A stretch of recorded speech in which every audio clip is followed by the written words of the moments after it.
Hello friends, এটা হলো মিষ্টিদের বাড়ি আর এটা মিষ্টির মায়ের রান্নাঘর। আজকের ভিডিওটা দারুণ মজার। বাপরে বাপ, রাতের বেলা কি রান্না হবে এখনই সবজিগুলো কেটে রাখি, তাহলে সন্ধ্যাবেলা একটু বসে সিরিয়াল দেখতে পারবো। মা, তুমি এখন সবজি কাটছো সবে, তাহলে রান্না কখন হবে? আজকে আমি তাড়াতাড়ি খেয়ে মোটু দাদাদের বাড়ি যাব, তা না তো আজকেই দেরি। সে কি, মোটু দাদাদের বাড়ি কি আছে? ও হো, মনে পড়েছে, ঝুলন সাজাবে বলেছিলে।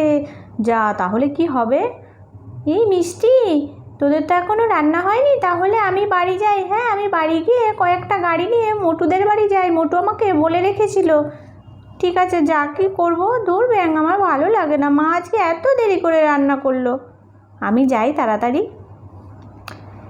এই খুশি দিদি, মতু দাদাদের বাড়ি যাবি না? মতু দাদার বাড়িতে তো ঝুলন সাজানো হচ্ছে, মতু দাদা দেখলাম খুব ব্যস্ত। হ্যাঁ, যাবো তো, চল চল। আর এইদিকে তো মোটু একা একা ঝুলন সাজাচ্ছে, কেননা সবাই মোটুকে বলে বোকা, কিচ্ছু পারে না, অকমা ঢেকি। তাই মোটু এবার মনে মনে ভেবেছে সবাইকে সারপ্রাইজ দিয়ে চমকে দেবে। দেখো কি সুন্দর করে মোটু ঝুলন সাজিয়েছে। যাক যাক, ভালোই হলো। এবার আমার ঝুলন সাজানোটা মনে হচ্ছে এবার ভালো হয়েছে, কারণ আমার মা তো দেখে বললো, আরে মোটু, তুই কবে থেকে এত সুন্দর বুদ্ধি হলো, তার মানেই ভালো হয়েছে।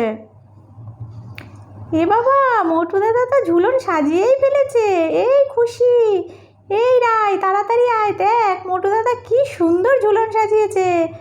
এই তাই তো দেখছি। এই মিষ্টি, দেখ তো কি সুন্দর করে সাজিয়েছে, আমরা তো এত ভালো পারবোই না। দেখ দেখ কি সুন্দর পাহাড় বানিয়েছে। এই পাহাড়টা কি করে বানালো রে? এই মিষ্টি দিদি দেখ, এই গাড়িটা সেই আমার ভাঙা গাড়িটা ফেলে দিয়েছিলাম না, সেই গাড়িটা। আরে আরে, তুই ফেলে দিয়েছিলি তো? আমি তোর মাকে বলেই এনেছি, তোর মা ভাঙড়িতে বিক্রি করে দিচ্ছিল, আমার একটা গাড়ি কম পড়ছিল তাই। তো ভালো করেছো তো মোটু দাদা, খুব ভালো করেছো, খুব ভালো করেছো, তুমি খুব সুন্দর সাজিয়েছো। হ্যাঁ, সবাইকে একেবারে তাক লাগিয়ে দিয়েছো। সবাই বলে, হ্যাঁ মোটু দাদা, সবাই বলে তুমি কিছুই পারোনি, তুমি খুব সুন্দর ঝুলন সাজিয়েছো।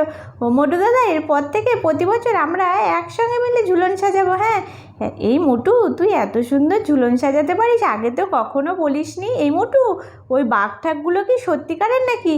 আরে এই বুবলু, নাম নাম, এটা খেলনা ট্রাক্টর, তুই উঠলি কেন? ভেঙে যাবে তো।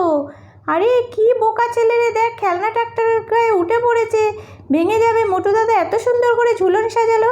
আরে আরে, যে যার মতন সব গাড়িতে বসে পড়েছিস, ব্যাপারটা কী রে? সবাই তো এসে দেখে ভাববে তোরা এক একটা শোপিস। তোরাও তো ঝুলনের মধ্যে মনে হচ্ছে যেন একদম স্ট্যাচু হয়ে বসে থাক, তাহলে সবাই এসে বুঝতেই পারবে না যে তোরা অরিজিনাল মানুষ।